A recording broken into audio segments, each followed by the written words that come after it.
Welcome to Leveling Up Legal Ops. This is the fourth time I think Jen and I have done this together. So really excited to be back. I love this conversation because I feel like we get very real and we get really great questions. Thank you all in advance for registering with questions, which we have prepared here, and we'll get to all of them. We're going to save a little bit of time at the end for live Q&A. So feel free to put your questions into the chat on the side, and we've got a Google Doc, so we'll make sure that we address those like in the last 15 minutes or so. But let's start with some intros for people who don't know who we are. So I'm Mary O'Carroll. I'm the Chief Community Officer here at Ironclad. And before that, I was at Google for most of my career, where I led legal ops there and also helped to build and lead Clock for some time.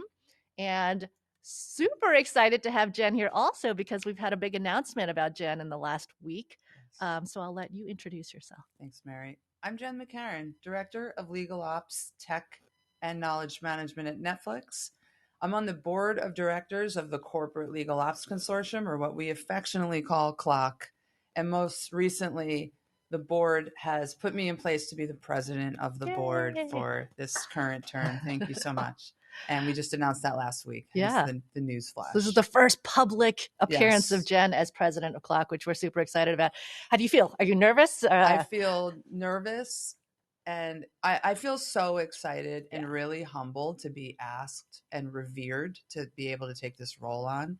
And I'm uncomfortable, Mary. I'm not going to lie. It's another leadership role. Absolutely. And rung, and there's responsibility with that.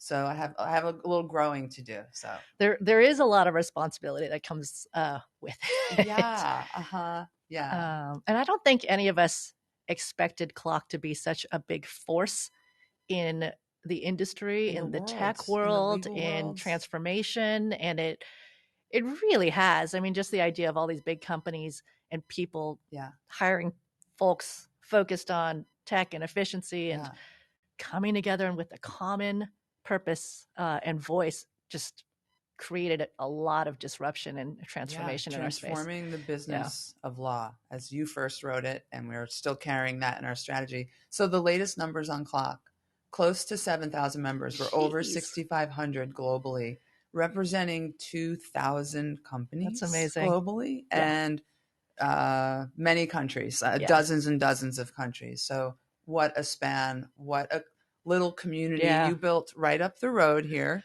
in the Bay Area. Yeah. And I just want to remind you that in 2013, when you guys were book clubbing, you and the original founding board, I was the one outside banging on the door, screaming, "Let me in," and you wouldn't let me in. And it took me a few years of banging on the door until the hinges came off, until you let me in. And so to be here now as president, what an arc for me 10 years later. Yeah.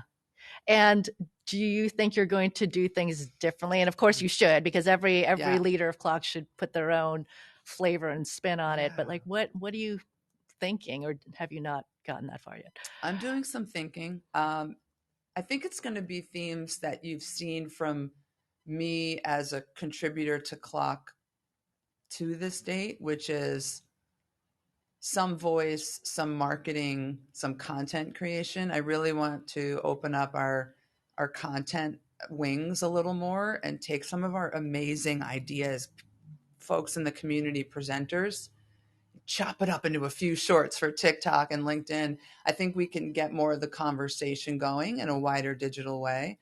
And then the other big thing I'm thinking about is career ladders that are not only a singular shoot to chief of staff, to the general counsel, or to your chief legal officer. I think that's a wonderful job if you want it, but that's not the only job. And we should have diversity and options. And so I want to paint the tech career ladder and the chief of staff, or the ops person who's in legal but isn't a chief of staff but has a huge finance or tech swing. There's so many Venn diagrams here, and I think if we can ladder those better as an org, then the community has things to point to and set their goals to. Yeah, that's awesome. Yeah.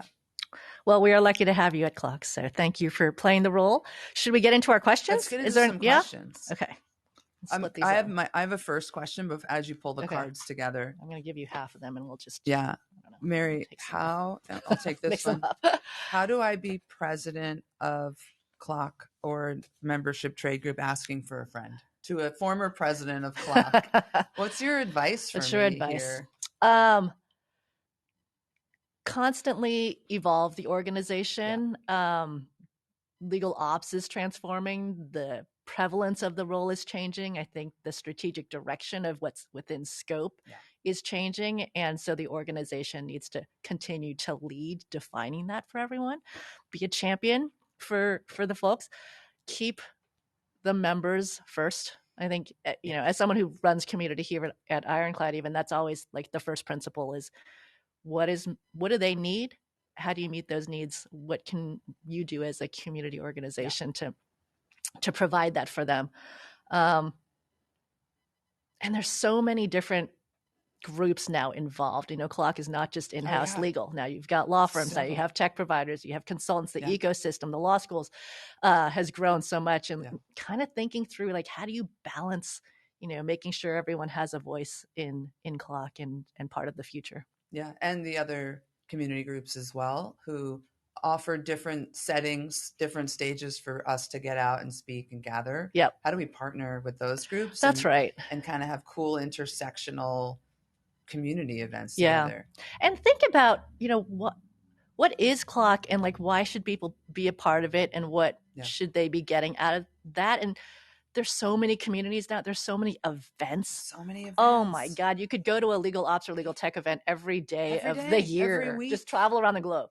Yeah. But I still think, it's not a competition, and there's a place for everything, and there's a place for each community, and Clock, what is that for people? And just making sure that that's clear always. Thanks for the advice. Members first. Yeah. Call me guys. Let's talk about what we need. All right, let's get into questions. What do you got? My first question is, what do we think the biggest skills are to level up in 2024 in the legal ops and tech space? God, there's so much. Skills. I'll throw one out. Yeah. One of my favorites is storytelling or storytelling mixed with tactical empathy. You have to be able to tactically understand what's going on from I feel the pain points they're feeling. Then you have to be able to flip that into some kind of solution story that they want to buy into. And you're never at the top of that game. There's always improvement to be made. So I'm going with my perennial storytelling. I think mine is similar. I was going to go influencing. I think it goes hand in hand. But not to be confused with influencer. That's very different. More even influencing without authority. How do you get your stakeholders, your leadership, your lawyers, everyone aligned to the direction you want to go without being like, this is what we're going to do. You've got to bring them along, make them feel like it was their idea. Yeah. And that is, and continues to be really hard and important. You have to influence without authority in this role, because you're not always going to get your leadership top down requiring or telling people what to do. They're looking to you or the legal ops person to get that buy-in or that followership. Every company's culture is going to be very different. Like some of them will mandate and top down, and that's great if you can get it. But realistically, you've got to fight your way through all the changes that you want to make and make it happen in a way that doesn't make it feel like you're dictating. Yeah. So no dictation, no dictatorship. Okay. Well, how important is personal branding in landing my next job? Do I need to be on LinkedIn? This is something we've talked about a lot. We're going there. I'm sweating. My chair's moving. How important is personal branding? You and I talked about this on LinkedIn recently, and it's the kind of question that it splits an audience. Well, and I think it was a little misunderstood. So like I let's clarify. Yeah, I feel very strong. But like a lot of people ask me this question a lot. And look, like you're looking at two of the people who are most active and loud and noisy and annoying maybe on LinkedIn. I'm extremely annoying, and I'm not going to stop. I mean, I'm active on there because I actually think we have personal responsibility given, the Clock leadership and whatnot to be a voice for the profession. And I was on a personal branding conversation and webinar recently, and someone said to me, personal brand exists whether you want it or not. Like that's true. It's so it is the truth. that was kind of a realization for me. So personal brand, I don't know that I think a lot about it. I don't know that you have to think a lot about it. I don't know that you have to have a presence on social. Can it be helpful? Absolutely. And we have a lot of stories of people who have found their next role because they were very active. But also know plenty of people who aren't on it at all and aren't comfortable with that. And I just, if you don't feel comfortable, you don't need to put yourself out there. And there's plenty of ways to network, find jobs, go to events, expand, your circle without needing to be loud on social. I agree. I've given this so much thought since your LinkedIn post because we heard so much feedback on both sides of the aisle. I think it's a necessary evil. It's there. Your personal brand is being built, and give it some thought. If you're going to be, like you use the example that we're annoying on LinkedIn, we're actively posting. It's almost become a weird writing journal for me where I'm writing thoughts and breakthroughs I'm having in my personal and professional development.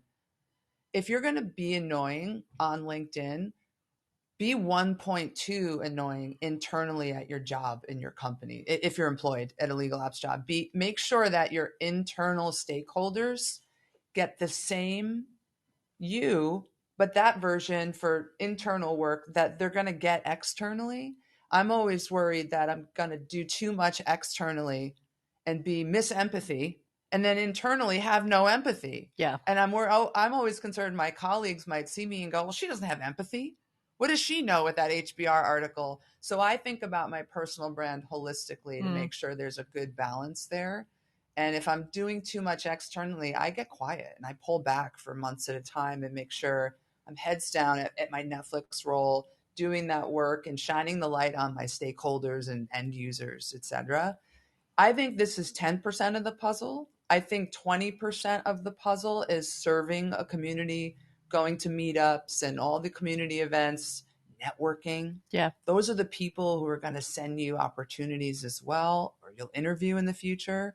And then I think 70% of this formula for landing your next job is the work you've done. Oh, yeah. Because on the branding and the LinkedIn and the networking might get you the interview you couldn't get. But the work you do is going to give you the stories and be able to show them who you are via the work. Yeah. And I'm going to backtrack a little because I didn't mean to imply that posting on LinkedIn is annoying. It's actually great. It's been the greatest platform that I've ever found. You think my posts are a little annoying? Oh, don't. I'm teasing. No, but I tried this in the last 2 years. I came off Instagram. I was very active on Instagram and I put my whole self onto LinkedIn 2 years ago. And I'm like, let's see what happens. Yeah. Here we are. And it evolves and there's story behind it. And I meet and talk to people all the time. And then we meet live and it's like we all know each other. So it's been a tremendous 2 years of branding and talking and connecting and making the world feel a little smaller. Fabulous. Yeah. All right, your turn. My turn. This is a great one. How do I make the C-suite care about legal ops or its P&L impact? The C-suite. So I've seen this. I've seen this work. And honestly, the best way to get anyone in the C-suite to care is affecting revenue. Yeah. Revenue protection. Revenue acceleration. Revenue acceleration. Yeah. So we do a lot on, we're all cost centers in legal. We do a lot on saving costs, mitigating risk, that type of thing. But if you can get involved on the revenue side, and like everyone's heard me say, this is why I love CLM. This is why I think CLM should be one of the first projects that you work on, because that can help accelerate revenue.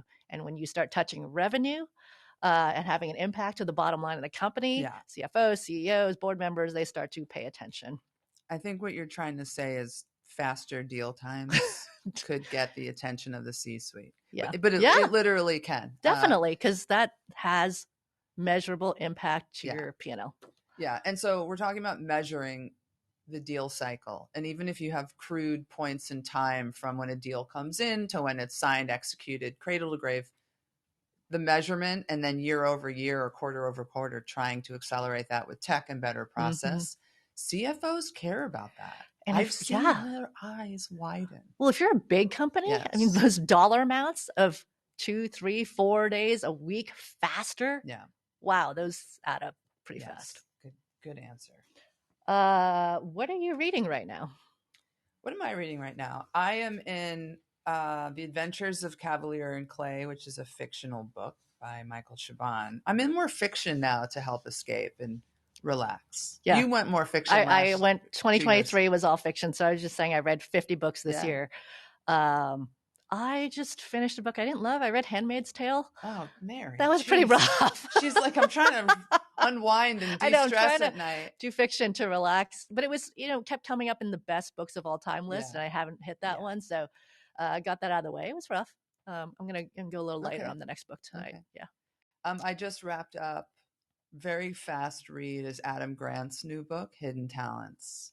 Okay. And it's about kind of late stage discovering greatness and how we all don't start out as Michael Jordan. And he uses Steph Curry actually a lot as an example. And it's very inspiring because I'm on a delayed onset adulthood path to success. As I was telling you off camera, I'm taking my time with all of this. This is 10 years in the making. Yeah. Everything in our Super legal exciting. ops work, you see, it's not overnight. And it's a great and fast book. And it's going to get he's going to be on all the podcasts now. Okay. Tune in. Good to know. Here's a great one on careers. How to grow in a legal ops career. What does it take to be in management at a big company? Oh, sorry. What was the first part? How to grow in your legal ops career. What does it take to be in management at a big company? You and I have been at big companies. It takes time. So we were just saying how long you've been at Netflix and how you've moved up the ladder. And, I was at Google for 13 years and it took a long time to move up. Yes. It takes a long time at a big company to do that, because you got to prove yourself. Yeah. You've got to put in the work. You have to show your impact and then get another project and move your way into that whole strategic operations role. And that doesn't come in your first couple of years. So it is a long game. And that's a bit of my philosophy, at least. Once you're there, then you can move to another company and be at a management level. But to get there from the inside, it's possible at startups, the clock is different. Yeah, for sure. And places that have startup culture baked in, because I know at Spotify, the work you did in a year felt like 3 years at Cisco, and it was so chaotic. I was so tired. So your role just grew really fast there, and sometimes the environment of that can brisk you along. But for the most part, we're all at companies that move like companies. Yeah. And get in, sink your teeth in, park. I went into Netflix and was like, I am parking it for as long as they'll have me. And I really let myself have a 5-year outlook of digging into the systems. That takes 2 to 3 years to get beneath it all. Yep. And then you can start some of that big strategic project work. And then what about this note on being in management? That's a jump and a skill set. What's your advice there? I still think that takes time because, well, look, most companies are still just hiring like their first legal ops person. I know Clock has grown 2,000 companies, but that's peanuts. It's nothing compared to where we need to be. And so as the first legal ops person, you have to build your team and you've got to build relationships and grow that. And all of that is about picking the right projects, demonstrating the impact over and over and moving up into more strategic, more bigger impact projects. And then you can get your team. But that, I still think that takes time and the right things. You're calling out something that I need to underscore. It's okay to go into your first legal ops role at this company and be the level that you don't dream to be. I came into Netflix at the manager level, and I spoke with my manager at the time and said, look, I'd love to show you guys that this could be director level work or beyond. And then I'd love to audition for that role once you see it. And he was like, deal. So I came in not arm wrestling for level. I came in just, what do you got? Manager's good. We can do that. But to unpack this another level, and then I became director a year or two later, and I proved it to them, and then they cast me into the role. And it's another way to go about it. And it's okay to be unhappy up front, but how do you want to negotiate these things? I think the beauty of this role is, well, like every role that you have, any role that you have, even right now, anyone who's watching, specifically in legal ops, you have the ability to operate at a level that's above your pay grade in Yes. parts of your role, and then of course below your pay grade in parts of your Yeah. day too. So you have to be really flexible and adaptable to whatever the task is at hand. But if you're a party of one in legal ops Yeah. and you're the first person there, absolutely you can be strategic and thinking about leadership and 5-year plans and how to implement them. And you're doing the grunt work of executing and getting that done. So wherever you come in on that spectrum, you're going to have stuff up and down. Absolutely. But build the relationships, build your personal brand within the company that demonstrates the impact and the value and the level of thinking that you can bring. 100%. I love that. To be in people management at a big company, my mentor and former manager and your friend Steve Harmon told me once, it's EQ.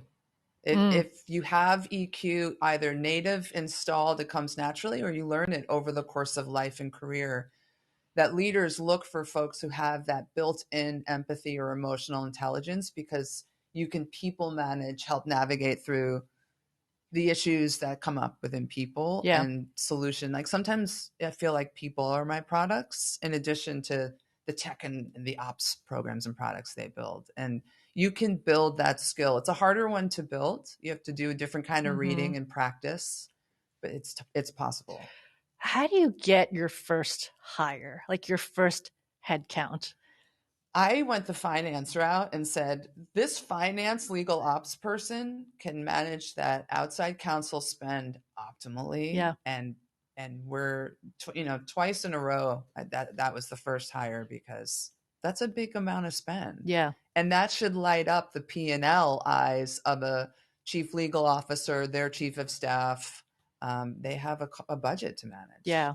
For me, and I think this is why metrics and reporting and impact measuring is so important. Like everything that you do, make sure you can go back and showcase why you did it and the value of the work. And I remember going back and saying, like, this is how much we saved this year through all the work that we've done. I just did that on mine, and I gasped at the numbers are huge. We did a 3 or 4 year number with the outside counsel savings program estimated saved, and put that into a highlight bullet. And I went, wow. Yeah. Like, wow, it's working. And wow, how lucky am I to be in a company that was like, come in and teach us what we don't know. Right. And we have this mega number to show.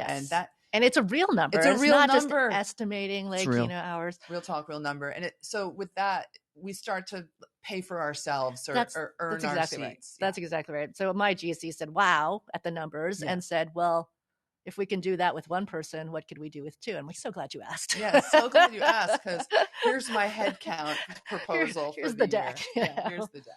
All right. How do I gain the confidence and trust of legal department members? Okay.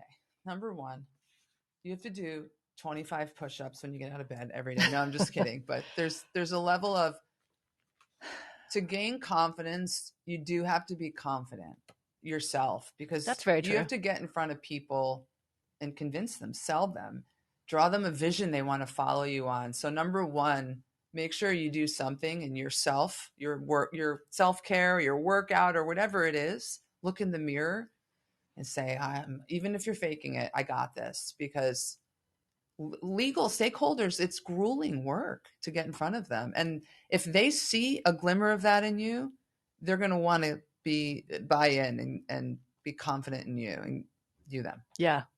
I think make their life better. Oh. So the legal ops role, for those who are in legal departments who haven't worked in one with legal ops before, like this is a foreign concept. We've hired someone to come in, and this person is here to do efficiency and change things and move your cheese, right? And so the initial reaction, I think, from all the lawyers is defensive. Why is this person here? What are they going to look into my business? And why are they trying to change things? So it's really important to establish your credibility as, I'm here to help. I'm here to make your lives better. Yes, we'll save money, but that is going to allow you to focus on more exciting work or have work-life balance, or like have the cool tools that you've wanted for so long. You've got to convince them in a way that you're here to help. And maybe some of that is the low-hanging fruit stuff, get in, figure out what this team needs, give them a little bit of stuff, and then say, oh, you liked that. Here's a bunch of other things that we can help you with. Also finding what we used to call disciples or like believers. There's always one group that is willing to experiment or try something, work with them, make them believers, and make plant them your mole. Yeah, then they become the advocates for you. So you got and know who, back to influencers, who the influencers are within your department. And that doesn't always mean leadership. There's sometimes the paralegal or like the one person, that manager that everybody goes to for advice or like sets the culture of the environment that you're in. And you've got to convince those people to be on your side. What a relationships game that is. 100%. And creating networks within the system you're in that you can send the info around and socially engineer some of this out, and with the strategy behind it. Well, you're saying earlier when we were just talking offline about psychology and how important that is to this role. Get a psych degree. There's so much execution and tactical skills and like getting stuff done that is necessary to be successful. But my God, like the majority of the role is the mind games. It's and the change management and the influencing. And well, yes, I think I'm into 70% today. It depends on the day, right? 70% of the role is listening and understanding empathetically what they see through their eyes, the pain of the workflow, the problem.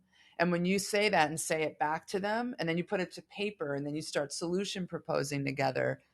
I recently had a 360 feedback, and one of the good notes I got was, you really listen and you understand the problem, how I feel it. And then when you take me forward, I feel heard and understood.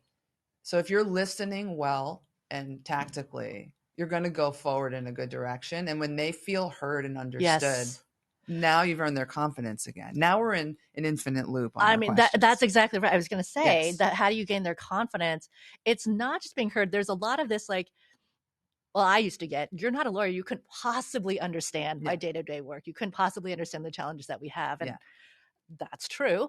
But if I listen and I try to understand what the challenges you are, like I can definitely be good at fixing that. And that is part of it too. It's listening, but it's listening in the right way. I used to tell my team members, it's tactical. Don't do as you're told. What does that mean? What does that mean? So when the lawyers come to you and say, I have this problem and I need you to do this, I say, don't do as you're told.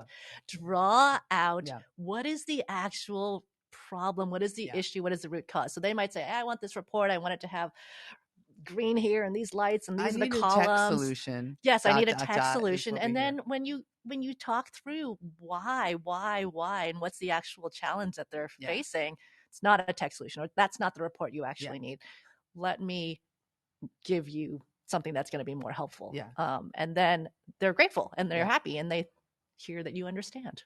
So tactical empathy, it's a way of listening, and I think is our most important skill of the year to keep in mind, so that we're listening and getting to the right root cause problems. Well, that's so interesting, because with all the questions that people are asking about AI, we'll get to AI. We haven't said AI. How many minutes have we been on about AI? I know we've made it so far, but I'm ready. But I'm not going to talk about AI. The point is, like, what are the skills of the future needed now that AI is kind of disrupting the industry, and it's all going to go back to these personal relationships, confidence building, how to get stuff done with people. Agree. Is it my turn? I lost track. We're in the matrix. How difficult is it to switch between paralegal and legal ops in a hybrid role? Hybrid roles are really hard. Gasp. Yeah.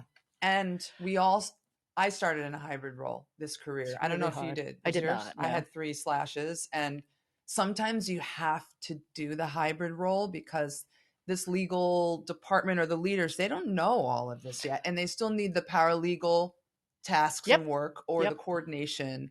And you can't switch it, but maybe you can do it for a year to 2 and talk with that manager and say, is there a road that we can pave where I do all the work, I help bundle some stuff, and I can promo into a full ops role. I'll build the business case as we go. Don't stay hybrid if you can avoid it. But I know it's hard in these small environments. It is. And I often actually encourage GCs to start with a hybrid, because if they're not sure they're willing to give up a whole headcount, at least dip your toe in the water, at least see what you can get from one project. And then they're usually very quickly convinced. I agree with you. Hybrid is very hard because whether you're a paralegal or a lawyer or a contracts manager splitting your role, that stuff is client facing, and there's going to be deadlines, and that's always going to become what takes up your time during the day. Yeah, the deadline. And how do you prioritize two jobs? And they're completely different things. At 50%. Right? Yeah. So. And the legal ops stuff is important but not urgent. So it gets pushed. Yeah. So it's hard to do. Yeah. So I would think on the ops side of your hybrid role, you're going to have to choose fewer initiatives to work on. If I'm full-time in the role and I'm coming out with the 3 to 5, which is a good starting point on a strategy, do 1 to 2 and smaller or lower hanging fruit first and prove it out. Do things you can finish and keep showing, and try to say no to other things. Don't try to do the kitchen sink. And then I'm going to build on that question, which is like, how do you then move from being the hybrid to a pure play? Yeah. And that is like picking the right projects, making sure you prioritize them so they actually get done. Yeah. And then have that conversation of, here are the 2 very different types of work that I'm juggling between. Yeah. And I think this has bigger impact. Yeah. You can find a different home for this. Yeah. And just try to make a case for that to be a full-time role. Drive the growth conversation with your manager. If your manager is not prompting that, I always tell people, prompt it once a year and have a check-in on these things so you can get clarity and maybe put some broad timelines around things, prove the business cases out and discuss. Don't let it go and be assumed it's being cared about in silence. It's not. It's not. Drive your career. I want to stick with that question just for a moment. Let's and just because question. I want to love this. I'm writing a blog, so my next blog post is going to come out about some of this. I think, as we talk about a lot in our industry, moving from the legal ops profession, moving from this tactical execution type role to a strategic leadership team, right hand of the general counsel, figuring out where the legal department should go in the future. Like that's where I want to see this role go. Yeah. It is very hard as a hybrid. It is very hard even as a hybrid turned full-time if you've come from legal assistant, contracts manager, paralegal, which are support roles. Yeah. And I did this great podcast with Sheila Dussault. So if you want to listen to that one, which she talks about trying not to use the word support. And that's because legal ops is not a support function. No. We're a strategic function. Yes. We are a leadership function. And when the person has come from in the same department, has transitioned from a support role, it is harder, not impossible, just a lot harder to get everyone to see you now in a different light. Yeah. And you're building the confidence, building who, why you're there and what they should come to you for is just so much harder when your history with everyone has been in a supportive style role.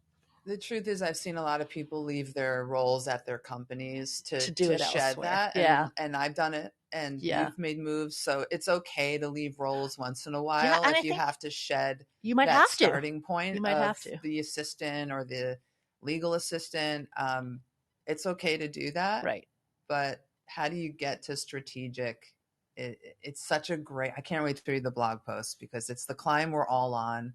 I don't use the term support. Even my manager recently said, oh, so the tech side of the team does support. I'm like, no. Mm-hmm. They build and engineer tech using third and first They're recommending that. They're architects and engineers. And they'll support their own products that they build if it goes down in the night or a user's in a jam, but it's not tech support. Right. And being a service function to a service function, the legal org, which serves the business, that's a different term. Yeah. And we don't say non-lawyers anymore, right?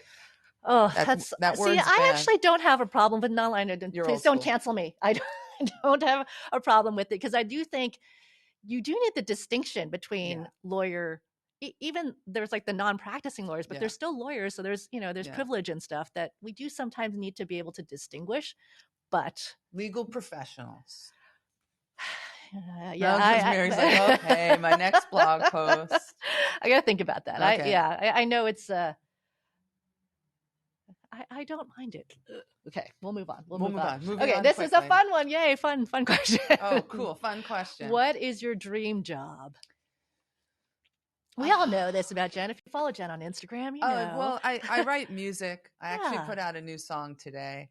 Yay. It's called God of Thunder, and I wrote it during COVID, and I took some time off from work. Well, Netflix forced us to stop having meetings because we're all kooky there and love to meet. I love writing songs. I used to tour as a musician. That dream has died and been lived. So it died. I love to produce songs, but really, I love sitting and talking with people. I love when there's microphones, weirdly. These are my mics. You don't say. I carted these mics up on the plane from LA for us. And I love engaging in just exploration of life and problems and how do we climb to the top of these heaps we all find ourselves in our work and our life. I could talk for a living forever and do this. I love it. Yeah, that's great. What's your dream job? Tell them the dream job. But it tells a lot about Into My Head. I don't know. So exactly. My dream job, I've said this for a long time. If you ever watched Chris Hansen's To Catch a Predator on Dateline, Detective so O'Carroll, I was like obsessed with that. And my dream would be to work for Perverted Justice and to catch child predators. That's like what I want to do. You heard it here first. ALM Law 360. One day. To Catch a Predator. That is. You have a bit of a justice streak in you.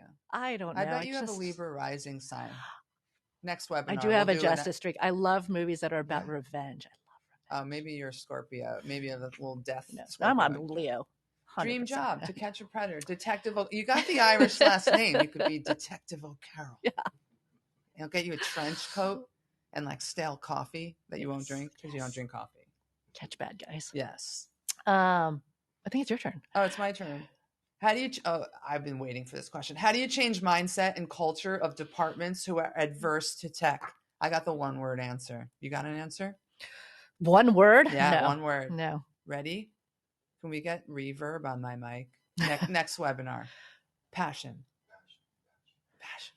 Interesting. Passion. Wait, when I say expand passion, on that. When I say passion, you should echo passion. But explain. If you're passionate in an authentic way, when you show up, when you present, when you start introing what this work can do for the department, they start to almost not care what you're saying. They're just like, I want what I'm feeling, what they're feeling. They want it. And I saw this at Netflix. Someone at Netflix told me once after I did a presentation in the conference room, I love you, Animation Legal. They stood up and applauded in their conference room. And I was like, oh, so you're going to do the thing? Wow. And my friend was like, well, we'll talk about the tech product, but it was really moving and really passionate. But the passion hooks people in and makes them feel something. And then you can lay out a plan, a business case, or this or that. If you don't have the passion, they might get bored. Interesting. This work looks daunting. They have to change their behavior to do a CLM solution or matter management, and it's not natural. So I'm going to strong disagree. Okay. So let's go to the map. I can come off with a lot of passion, and I think you're a performer, so you can do it in a way that is like people will applaud. I came into the role with so much passion and so much conviction about this is just, it's so obvious. This is what we have to do. And I would go into meetings and just be like, so excited. This is the future. And you would bomb. The feedback I got was, you got to tone down your passion. Well, you didn't know you're too excited. Maybe you didn't align it to your audience. So passion aligned to the audience. And because this is a vulnerable moment. That's the sharing, like some of the biggest feedback that I got when I was at the Goog. Yeah, the Goog. Yeah, and I have to be careful with that too, and to make sure. That's a big note for me in my growth in the year ahead is fine tune more to my audience. Because if you're just a passion rocket, people might feel torpedoed by it. Yeah. So what I ended up doing was what we like to call inception, was like to give them nuggets of things and then show them the way and then make them think it was their idea and then tell them how brilliant they were. This is so horrible. I hope none of my old colleagues are watching this, but it's giving them like a trial, a demo, like let you touch it and feel it. And then having them come to the realization of, hey, this is great. Why don't we have this? Maybe and I you're should like, huh. stop maybe I should tone down my passion. No. And the point is, you got to know your audience. Yeah. I mean, that's really. It's almost, if you can take the hybrid of our answers and make the formula your own. Yeah. That is going to be how you start to change mindset and culture, because you'll be representing that energy and the values of that, and people will start to follow. But give it time. It takes 6 months to crack in, a year to get your bearings, and probably 1 to 3 years to move culture meaningfully, which is a standard deviation. Also, don't expect. Someone called me recently and asked, is it my job as the legal ops head to change the culture of the department? And I said, no, don't put that on your shoulders as a 1 or 2 man or woman show. Be the agent of that, espouse these values you want, but you have to do that with your leadership. Yeah. And if you do it too hard, I fear burnout. Agree. I'm gonna try and pick some good ones. Let's see. Wow. I have there's so many. Okay. As a legal assistant, how do I get my foot in the door in legal ops? Knock on it until your knuckles are bloody, and then pry the hinges off the door like I did with you guys at Clock.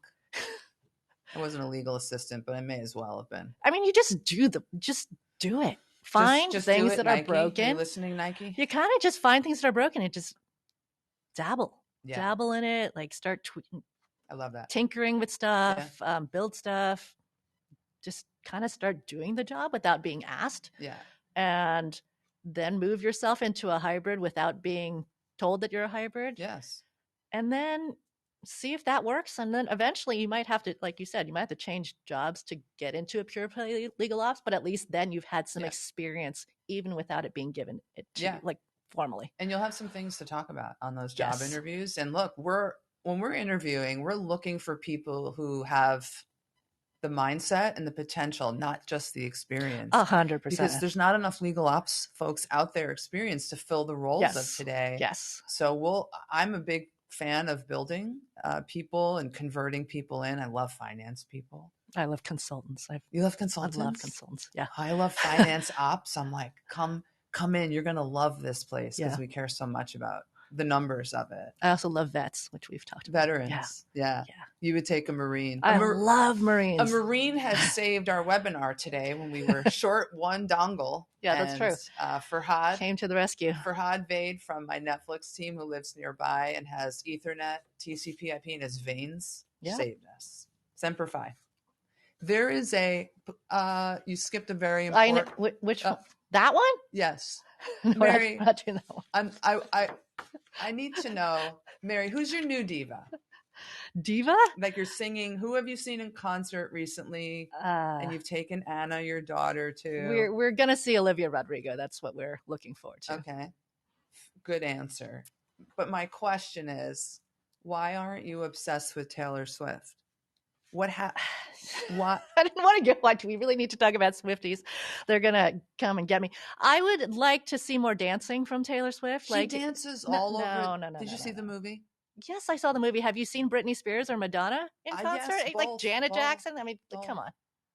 She doesn't. Taylor doesn't dance like them, but Taylor writes her own songs. They don't. Taylor is amazing and a business mogul and a lot of things that I admire. Yeah. But I would like to see some dancing. Okay. Well, Taylor, if you're listening. For a 3-hour show, I would like to see some dancing. Okay. Is that too much to ask? No. Don't cancel me again. I'm going to get canceled from this webinar. My God. Canceled. No one can cancel me. Okay. Better question that I think is more interesting. AI is coming, but we are not ready. Is it best to wait and not invest? Sorry, I read that wrong. Best to wait and not invest yet, right? Right? No. Wrong. Don't wait. You should be experimenting or doing, at minimum, a small proof of concept with one basic use case somewhere in your work or in the legal department, so you get a feel for what it can do and its limitations. Yeah. And therefore the resources you would need to go full scale. Yeah. Never, I mean, for anything, don't wait around. If you're in legal ops, like your job is to scan the horizon, to know what's happening, to be aware of what other companies are doing and what the landscape of tech is and how it's changing. And it's changing fast. Yes. And nobody has the answers yet, but you don't want to be left behind. And you don't want to be stuck. Your leaders are going to come to you and say, what about this AI They thing? are already. Yeah, They've got to be. They're coming. I'm getting and I don't think it's okay to say we're just going to wait this one out. Right. So get in there, even if you do a very small, like 2-3 documents, generative AI proof of concept. See what it can do. All the new providers in this space, in our legal space, they're hungry for it. I've spoken to many of them. Yes. Okay, we're going to have to move to live questions in a sec. Do you want to do one more? Here's the last one from the card batch. Mary, what does it take to be called a legend? That is a ridiculous question. Who sent this question? I love this. Are you a Legal Ops legend or Legal Ops legends? My answer is 10 years to grunt work your way up to the top. Say yes to everything. Step out once, present into the community like I did at Google in 2017, and people want to start calling you a legend. Just share. Just share. Do the work. Learn something and then share it. But help bring other people up. 100. I have a blank document with no live questions. Oh, so we might have questions. Nobody is interested. There might be a different link she sent you. Okay. Farhad, if you're watching, ping us the link. Refresh. I did. Okay, I'm gonna try again. Someone, while you guys find the link, Michael Chirono texted me a question last night, and he asked, how do you make the jump from a sales job, a sales or business development role into legal ops? Is that even possible? BD, sales into legal ops. Anything to legal ops is possible. There is no traditional path. So. Yeah, that's a great skill set to bring over. There's someone on my team I work with now who did sales for a completely other set of goods. And I find that person has really strong customer listening skill and can really empathetically dial in what they need. Yeah. So how do you make the jump? You start on the bottom of the career ladder, sell yourself, and you have this community around you to study up on the systems, the foundations, the Clock Core 12, get a mentor and do some mock interviewing on how you can translate or transpose some of your skill and past project work onto legal ops work. You're going to have to do transposing, I think, on that interview, but people like me will listen to that. We're casting for new talent. Yeah, people come from all sorts of backgrounds. Okay, I do have the questions now. So first question is, for professionals with expertise or a keen interest in AI, what strategies would you recommend for identifying or cultivating opportunities and skills in legal operations? Legal ops skills from an AI. So I guess if you are an AI expert, is there such a thing? So to date, sure. And with a keen interest, what strategies to create opportunities, I guess, in legal ops? I mean, the world is your oyster. The world's your oyster. I would run into the burning building of contracts, right? And contract metadata. Here you have these super long text documents that the whole business needs info out of at speed. And if you could sell the ability to either extract using AI or create using AI, you're going to do that revenue or deal acceleration or business acceleration we talked about earlier. I would run right towards that. I mean, that's where contracts are the obvious place for where everyone's using AI right now. Yeah. If you're a contract shop, which I've been in 3 times in a row, so high volume of these documents. If you're not, you're a risk or actuarial or something else shop, you have large data sets to go through. Maybe that's where. Well, everyone has contracts, believe it or not. Everyone has contracts. Everyone has contracts. Yeah. That should be like the beginning of the musical, Ironclad the musical. Everybody has contracts. Oh, I meant to write you guys. I wrote you guys. You did write a jingle. Yeah, I'll send it to you. I started recording. We do have an Ironclad jingle by Jen. Yeah. Okay. Do you feel a project management or Six Sigma certification can be beneficial in legal ops? I think we've talked about this before. Answer, yes. Yes. We love that. Which one do you have? I don't have either. I've taken some of the levels of Six Sigma, but I never went all the way through. You have no belts? I have yellow. You have the David Goggins school of just yell until it gets done. Six Sigma. I love Six Sigma. It's really good. And then when they combined it with Lean and made it Lean Six Sigma, it almost felt religious to me. It underpins our field well, because we're reducing waste. Yep. In every workflow, in any workflow. I think I did green belt. I belted somewhere in there. Yeah. Cisco was a Maybe it was green Six too. I Sigma don't shop. remember. And then the other folks on the team had PMP, Project Yep, Managed yep. Professional. And between the two, I felt like we could conquer the PM world. Right. And right. it teaches you might not use them so religiously, but it teaches you the phases and structure of how to bring it through. Yep. And any human that you're leading can respond to that kind of ability. And there's so many, every initiative is a project. Everything. Agile product management, agile, they've combined them all, is also a wonderful skill set. The only thing I will add is that sometimes people say, well, isn't legal ops just project management? And I think it's very much not. And if you think about it as project management, you will also not do well, because at least in my mind, project management has a clear goal. Like, you know what needs to get done and you execute it. Yeah. So it's about execution and seeing things through. And there's, of course, moving parts and stakeholder management and all that. But legal ops is also about navigating the ambiguity. When there is no obvious answer, we have a problem. Yeah. How are you going to figure out what to do with that, get to the answer, and then project management through? Yeah. I mean, we talked about soft skill and influencing and communicating for half this webinar. That's not in a project in some, binary way. Issue spotting, I think. And that's why I love consultants. They're really good at issue spotting. Yeah, I agree with you. It's not just projects. Legal ops is changing how legal people work in the departments. Sure, one project at a time, but there's so much more on that cake that to be simplistic would be unfortunate. Right. Any suggestions to stop the creep of traditional legal work on a lean team? I'm a paralegal turned legal ops director, and over time my split has become 70-30, heavy on the legal work side versus ops and strategy. We kind of talked about this a little bit. The hybrid role, it's very hard. It's very hard, especially if you have that skill. I've seen legal ops teams, you have two, that have a contract management outpost in them. You could put your arms around that and call it scope and scope it in. There's no right or wrong way here. Could you put more like center of excellence around that? Could you opsify the paralegal work? It gets very meta, but you could. I saw that at Cisco, where they were opsifying contract management and pushing things through a deal desk. Maybe I'm trying to solution here.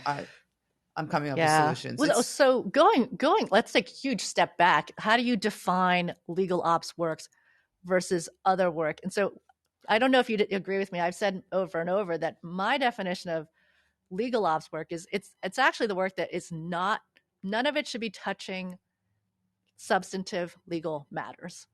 So negotiating a contract, supporting a litigation. I disagree. The paralegal work. I disagree. That is legal work. And then legal ops is not.